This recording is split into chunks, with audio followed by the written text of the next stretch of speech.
Passaporte da vacina e proteção de dados, parte 3. Esse é o terceiro e último vídeo nessa pequena série sobre a necessidade de levar em consideração a Lei Geral de Proteção de Dados na regulação da circulação de pessoas e na vacinação no Brasil. E entre as diversas leis, decretos e outros atos regulatórios do estado de emergência de saúde pública que nós tivemos no Brasil nos anos de 2020 e 2021, a Lei 13.979 de 2020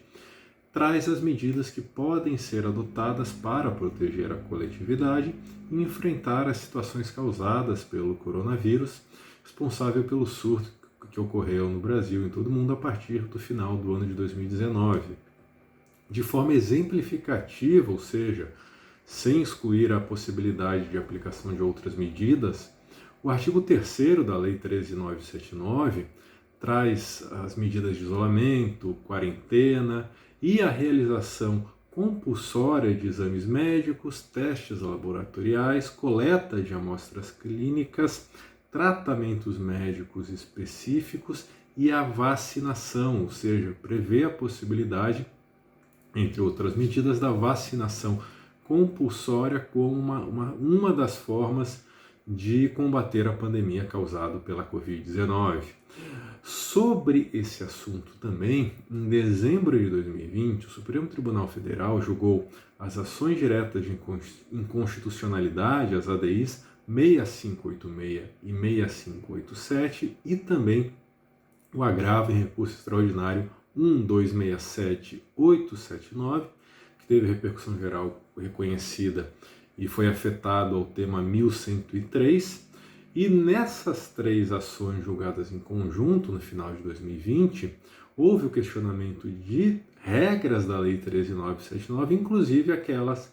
relativas à vacinação compulsória. O STF, nesse julgamento, declarou a constitucionalidade dessas normas, inclusive a regra sobre vacinação compulsória. E na fixação da tese do tema 1103 da repercussão geral, o STF elaborou o seguinte precedente: é constitucional a obrigatoriedade de imunização por meio de vacina que, registrada em órgão de vigilância sanitária, 1. tenha sido incluída no Programa Nacional de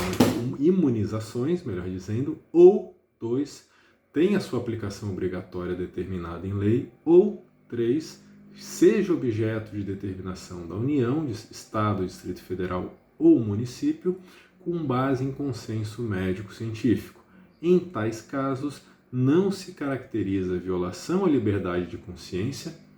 e de convicção filosófica dos pais ou responsáveis, nem tampouco ao poder familiar. Então, resumindo,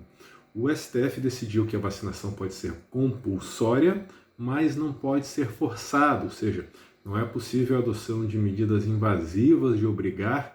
fisicamente as pessoas a se vacinarem, porque o ato depende do consentimento da pessoa vacinada. Mas na prática, essas decisões do Supremo permitem a existência de normas de controle na entrada e na circulação de pessoas em determinados locais de frequência pública, condicionados ao uso do que está sendo chamado passaporte da vacina. E aí um exemplo recente aconteceu agora no dia 30 de setembro de 2021, em que o presidente do STF, uma decisão monocrática, suspendeu uma decisão judicial do Tribunal de Justiça do Rio de Janeiro e aí a decisão do STF permitiu a vigência do decreto municipal número 49.335 de 2021 do município do Rio de Janeiro, que condiciona, a partir do dia 1º de setembro desse ano, o acesso e a permanência no interior de estabelecimentos e locais de uso coletivo a prévia comprovação de vacinação contra a Covid-19 como uma medida de interesse sanitário de caráter excepcional e também temporário. Então, e esse decreto ele se aplica a academias de ginástica, clubes sociais, estádios e ginásios esportivos, cinemas, teatros, salões de jogos, circos, recreação infantil, locais de visitação turísticas, museus, galerias, exposições de arte, parque de diversões, conferências, convenções e entre outros locais. E o artigo 2º desse decreto municipal 49335 de 2021 do Rio de Janeiro, prevê que o controle de entrada nesses estabelecimentos deve conferir o documento de identidade com foto e o comprovante vacinal de cada pessoa. E nessa decisão que eu referi na suspensão, na STP número 824, o presidente do STF entendeu que essa restrição é uma medida válida e lícita de combate à pandemia da Covid-19, tem fundamento no artigo 3º da Lei 13.979, que eu mencionei no início desse vídeo, e o município pode adotar esse controle como uma das formas de prevenção e de combate à doença. Só que tudo isso não deveria deixar de levar em consideração a observância das regras da Lei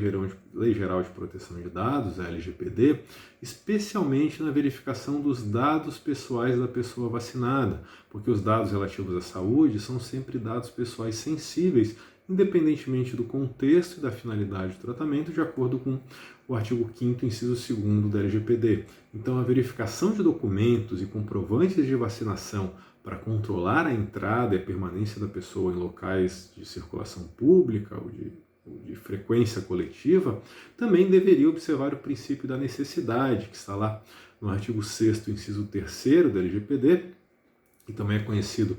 como o princípio da minimização dos dados, e essa análise, esse controle deveria observar apenas os dados estritamente necessários para atingir o fim pretendido, que é a verificação da vacinação. Na parte 1 dessa série eu lembrei de um vídeo e um texto que eu publiquei sobre o Green Pass na Itália, em que há apenas a leitura, a conferência de um QR Code que remete a um cadastro que a pessoa faz no órgão de saúde do país, em que apenas se atesta que a pessoa é considerada imunizada de acordo com os critérios previstos em um decreto italiano, ou seja, não se revela se a pessoa está vacinada ou se ela contraiu a doença e tem anticorpos considerados suficientes para se considerar imunizada, ou se realizou um teste negativo nas últimas 48 horas. Há apenas a verificação de que a pessoa, pelas regras, pelos critérios normativos do país, é considerada imunizada. E no Brasil, o que nós estamos vendo é essa necessidade de apresentar a carteira de identidade e a carteira de vacinação. Ele tem menção a dados como data, local de vacinação, a fabricante da vacina, detalhes que poderiam ser dispensados em observância ao princípio da necessidade para evitar o tratamento de dados pessoais desnecessários e dados pessoais sensíveis. Então por hoje é só, eu termino essa série, deixa aqui os seus comentários, algumas sugestões, críticas relacionadas a esse tema. O que eu busquei apresentar aqui e defender é a necessidade de que haja o respeito à Lei Geral de Proteção de Dados para que não seja feito um controle, um tratamento, melhor dizendo, excessivo sobre dados pessoais da saúde, e a necessidade de que esse controle que é previsto em lei, que o STF decidiu que é constitucional, leve em consideração apenas os dados minimamente, estritamente necessários para atingir essa finalidade do controle da vacinação ou, eventualmente, do controle da imunização. Então, por hoje é só. Em breve eu volto com mais vídeos sobre direito e mais especificamente de temas de direito digital, proteção de dados e processo. Até mais.